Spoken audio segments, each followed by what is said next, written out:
Theo Venter, verbonde as 'n professor in praktyk aan die Noordwes Universiteit. Ek wil graag 'n oorsig gee oor die Israeli-VSA konflik met Iran wat sedert 28 Februarie 2026 aan die gang is. Dit is nou reeds meer as 10 dae wat hierdie konflik aan die gang is met volgens die Amerikaners meer as 5000 teikens wat getref is, derduisende missiele en allerhande soort hommeltuie wat heen en weer geskiet word. Groot menseverlies, dis altyd 'n humanitêre krisis as hierdie soort van gebeure plaasvind. Maar die groot vraag wat ons hier moet vra is, wat is die rede, wat is die agtergrond oor die konflik wat ons op die oomblik sien? Ek gaan die bewering maak dat Amerika is deur Israel in hierdie oorlog betrek. Daar is net twee leiers wat weet hoe om met Donald Trump te werk. Die een se naam is Vladimir Putin en die ander een is Benjamin Netanyahu. Beide hierdie leiers het 'n manier om vir Donald Trump by goed betrokke te kry of om hom van sy storie af te kry, soos geen ander leier of leiers in die wêreld nie. En ek is van mening dat die Israelies die Amerikaners oortuig het dat die beste tyd om Iran binne te val, veral met vliegtuie en met allerlei alternatiewe militêre toerusting, is juis nou. En vandat die bombardering begin het, nou volgens die Amerikaners het hulle die eerste 3 dae probeer verduidelik dat dit 'n Amerikaanse inval is of aanval is in samewerking met die Israelies. Die wyse waarop hulle dit probeer regverdig het, sê maar eintlik vir my dat die Israelies was eintlik die voorgangers met die VSA wat gevolg het. Die oorlog het natuurlik al die potensiaal om uit te kring in die Midde-Ooste, veral nadat Iran ook derde partye begin teiken het met sy missiele en sy hommeltuie, soos Kuwait en selfs so ver as Cyprus. Iran het ook nie eintlik vriende gemaak in hierdie hele veldtog nie. Om die waarheid te sê, Iran staan nou na 10 dae stoksiel alleen in hierdie stryd. Die BRICS-lande het nie werklik na vore gekom nie. Die meeste BRICS-lande het gedoen wat Suid-Afrika mag gedoen het, en dis om die normale diplomatieke soort van uitsprake te maak, soeke na vrede, soeke na diplomatieke ooreenkoms en dies meer. Maar dit is so ver as wat hulle gekom het. En ek het 'n idee dat Iran nie veel meer as die volgende paar dae kan uithou. En die vraag is, hoe gaan hierdie oorlog eindig? Vir die Israelies is dit 'n konflik wat hulle nie wil beëindig nie, want hulle wil Iran as die groot vyand in die Midde-Ooste vir eens en vir altyd so aftakel dat dit vir hulle 'n groter bewegingsvryheid gee, want met Iran wat nie die dominante rol speel wat hy gespeel het tot nou toe nie, is die Houthis in Jemen op baie dun ys. Hezbollah het geen steun nie en Hamas dieselfde. Met ander woorde, met Iran geneutraliseer, kan die Abraham-akkoord wat die Amerikaners 'n jaar of 2 terug al gesluit het met die Arabiese lande en die vredesproses wat die Amerikaners met die Israelies en die Palestynë gesmee het om daar 'n nuwe ontwikkeling te begin, staan dit 'n baie groter kans om suksesvol deur te trek. Die vraag is net, hoe gaan hierdie konflik eindig? En ek dink daar's 4 moontlike scenario's. Daar is 'n scenario waar die Amerikaners eensydig 'n vrede afkondig, waar die Amerikaners sê ons het nou genoeg bereik. En dit wat ons wou gehad het ons eintlik alles bereik. Ons het die kernvermoë van Iran heeltemal geneutraliseer. Nadat ons dit in 2025 baie groot skade aangerig het, is dit nou geneutraliseer.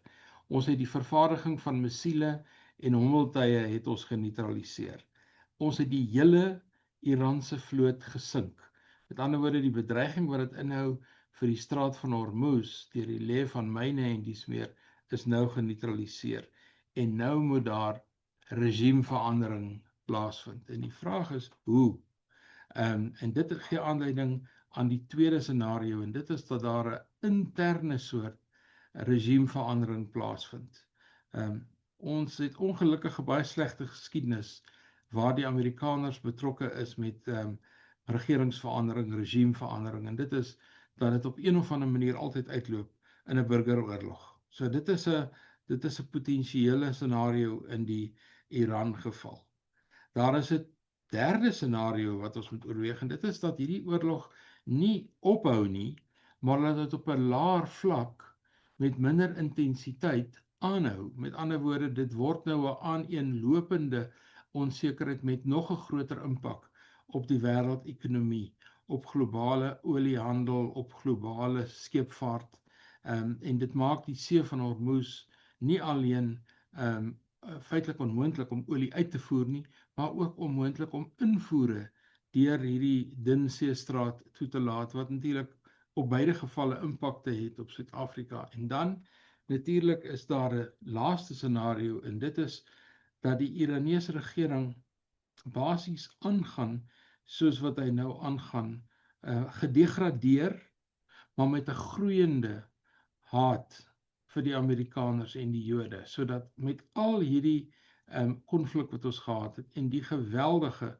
militêre aanslag, iets wat ons nog nooit van tevore op hierdie skaal gesien het nie. En 'n mens kan op 'n manier liries raak oor die Amerikaanse vermoë wat ons gesien het in Venezuela en nou weer sien. Maar die vraag is, bring dit 'n beter orde na vore? Bring dit 'n beter plek vir die meeste mense in die wêreld? En dit lyk nie op hierdie stadium of dit 'n beter situasie veroorsaak nie. Dit lyk eerder asof die konflik toeneem en die haat wat daar bestaan nie eintlik gaan afneem nie. Ons sal 2 of 3 dinge baie duidelik moet dophou. Ons sal moet dophou wat gebeur met die interne Amerikaanse situasie. Met ander woorde, Amerika moet 'n middeltermynverkiesing deurgaan op die 2de November met stygende brandstofpryse. Bill Clinton is bekend vir die stelling, "It's the economy, stupid." Dit kan 'n harde hou slaan. Ek sien op die plekke waar daar nou gewet word of wetenskappe geneem word oor wat is die demokratiese kans om die Huis van Verteenwoordigers oor te neem in November, is hulle kans tans 82% en 47% om die Senaat oor te neem. So dat daar iets gaan gebeur, is beslis in die spel en dit moet dopgehou word. Ons moet dophou hoe hierdie konflik die situasie van Benjamin Netanyahu verbeter het of versleg het, want hy hang ook in 'n baie dun draadjie aan sy koalisieregering in Israel. En ek dink dan moet ons ook kyk na die impak wat hierdie konflik het op die oorlog en die konflik tussen Rusland en Oekraïne, want in die Oekraïne het ons alreeds gesien hoe hommeltuie en missiele en variante daarvan eintlik die gang van die oorlog bepaal.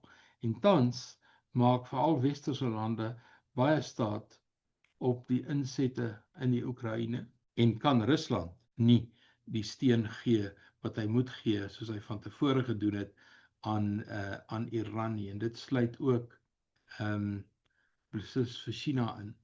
Indië en China is baie afhanklik van olie uit Iran, maar ek dink die Amerikaners het reeds 'n ooreenkoms via die Israelies met Indië gemaak om uit hierdie dilemma uit te kom, maar vir die Chinese is dit 'n redelike groot uitdaging. So, hierdie konflik is 10 dae oud. Daar's geen teken dat dit in die volgende dae gaan ophou nie, want die uitsprake van president Trump is geweldig dubbelsinnig. Soms sê hy dit kan nog maande aanhou, soms sê hy dit kan môre ophou, soms sê hy ons het al ons doelwitte bereik en dit verhoog die onsekerheid. En dis in hierdie onsekerheid waar ons in Suid-Afrika prys gaan betaal vir swak ekonomiese groei, hoër brandstofpryse, 'n groter nadeel in ons uitvoere in landbou gevalle en dies meer.